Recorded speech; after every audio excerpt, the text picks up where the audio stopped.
Welcome to the Pete Nathan podcast, After Dark, man. And we had a podcast earlier today about the Green Bay Packers and the Philadelphia Eagles wild card take, with Ruckshak and Anand from NFL Masala. Y'all can go check it out. It's going to be the podcast before this. It was called Wild Card Round 2, right? But today, we're not here for that. We're here to ask a more serious question. And the question is, were the Philadelphia Eagles selfish in not letting Saquon Barkley get his record? Saquon Barkley had 2,005 yards. He's been getting yards after yards after yards in every single game. He had 345 carries. It's the most amount of carries he's got. And Nick Sirianni, before this week, right? This already happened. The Eagles season is over. He cannot get this record anymore. Nick Sirianni came out and said he is not going to, risk Saquon Barkley get an injury because they have bigger goals in mind.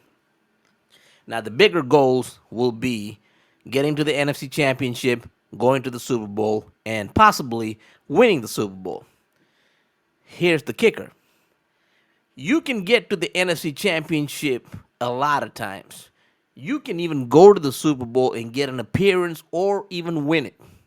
But it's rarely you're going to get a chance to beat Eric Dickerson's record of 2,105 yards, right? And Eric Dickerson came out and said he didn't want Saquon Barkley beating it.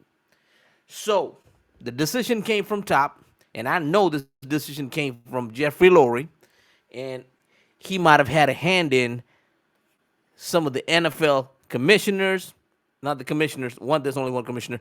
The NFL commissioner. It might be some political aspects here, like I'm speculating. Of course, it might be. They might say, "Hey, we can't let you beat ED's record." And maybe that's what come down to Nick Sirianni down the pipeline. Because we know for a fact, if you are an Eagles fan, if you follow this team or been following this team for a while, you know the head coaches don't really have any power in Philadelphia, right? Doug really didn't have any power. Once he wanted some power, they got him out of here, right? And he won a Super Bowl. Like, Nick's been to a Super Bowl not because of him. It's because of the players. It's not because of the X's and O's, but it's because of the Jims and Joes. And that's why we won. That's why we won the first time, right? The X's and O's mattered a little bit in 2017, but the second time we couldn't pull it off because our defense was not doing the job. So coming back to my point, Saquon Barkley had a chance to basically get 100 yards. He's been basically doing that every game, and he had a chance to do it against his old team, right? Now, some of the arguments people want to make is when Saquon already had 176 yards and 17 carries when they were playing the Giants in, I don't know, week 1, 2, 3, 4, 5, 6, week 6, I believe, Nick asked him, do you want to get more yards? He said, no, let the young guns eat because Saquon is an unselfish player. But when you asked him last week, right before the game, not right before the game, that right before the lead to the game of that week, he gave all the right answers, right? But he did say his family is not too happy. And his body language basically showed you everything, how he was feeling. Now, I understand. The bigger goal is to go to the Super Bowl and win, right? But you can do both. This has been argued by many players, analysts, what have you. Okay?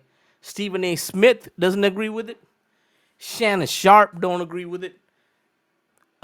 Seth Joyner don't agree with it because they know you can do both. Because in 1998, Terrell Davis rushed for over 2,000 yards, and they went out there to win the Super Bowl.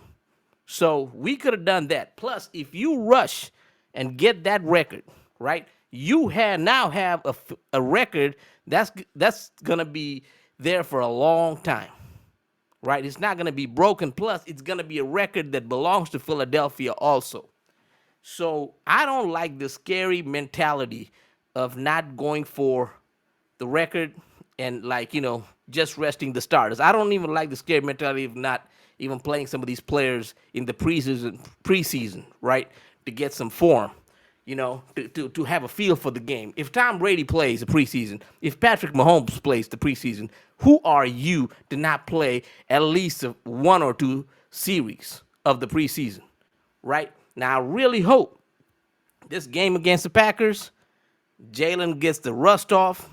Saquon rushes for about 100 yards or more, and then he keeps going, and we get to the big one, and then we win.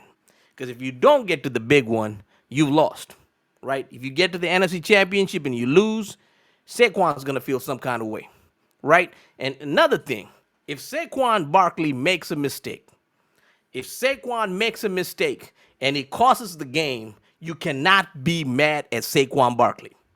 And here's why. You didn't let him get the rushing record, right? You were selfish about, okay, let's advance to the playoffs. Let's go make more noise in the playoffs without realizing you have greatness right in front of you to achieve, right? You should achieve that. Now, yes, there's a chance of players getting hurt. A.J. Brown got hurt last year right before we went to the playoffs, and we lost the playoffs. We lost the playoffs not just because A.J. Brown got hurt. We lost that game because our whole team wasn't playing well, right? Down the stretch, after we got beat by the Niners, I think we basically lost and forgot how to play football.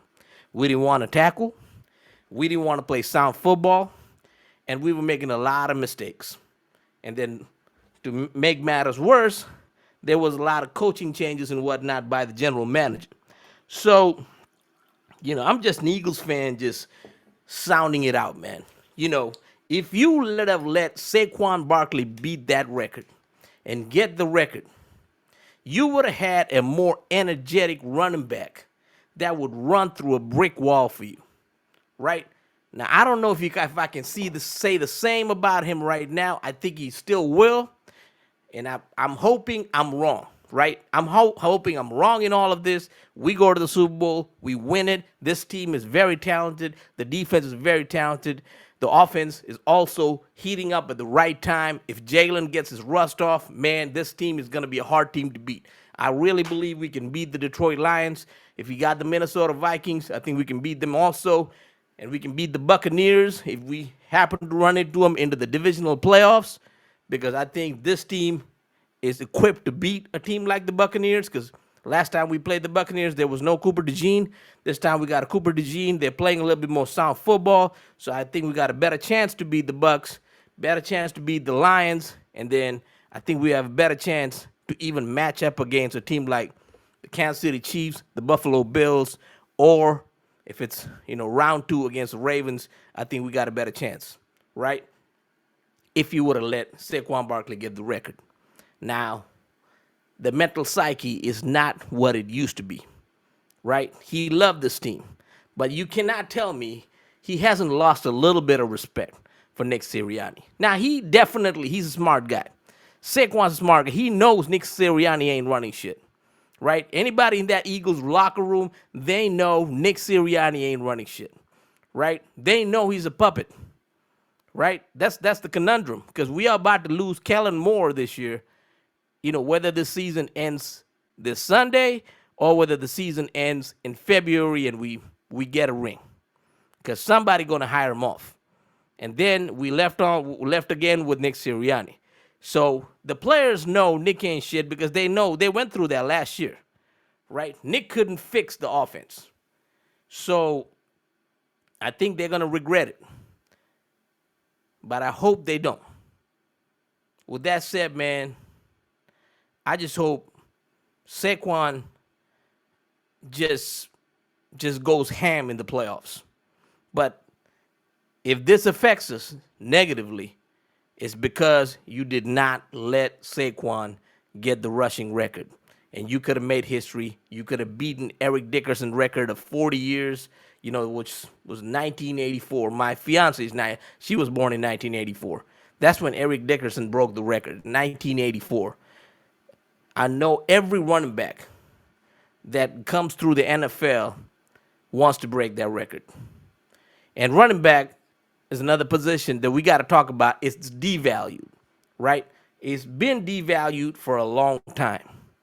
And by teams not letting these guys get at least their yards to get the record, it's extremely selfish, right? Like I'll give you a good scenario. Like LeGarrette Blount won 2 rings and had 18 touchdowns and over 1,200 yards before he came to the Eagles as a free agent that was picked up in June. He was not even one of the top free agents, right? And then he came to the Eagles, and then he went and helped us win a Super Bowl, win our first Super Bowl. So the running backs are devalued. After these guys hit 30, basically they can't do anything right. That's just how the league looks at it. That's just how everybody's programmed to look at it now, right? We as fans don't individually think about each player. We as fans, we don't individually like, you know what? Maybe Saquon wants that record, man. You know what I mean? If Saquon gets it, it'll be that much better going into the playoffs because we will go in with that momentum. Because he is really our weapon. Because when Saquon gets going, Jalen can work off of that. And Jalen has been heating up pretty good till he got knocked out against the Redskins, right? I'm going to call them Redskins because they're about to get that name back, the Commanders, right? With that said, man, let's see what happens this week. I just hope we beat the Packers and, Saquon's psyche is good and we'll move on to the divisional playoffs. With that said, we all we got, we all we need. Fly, Eagles, fly.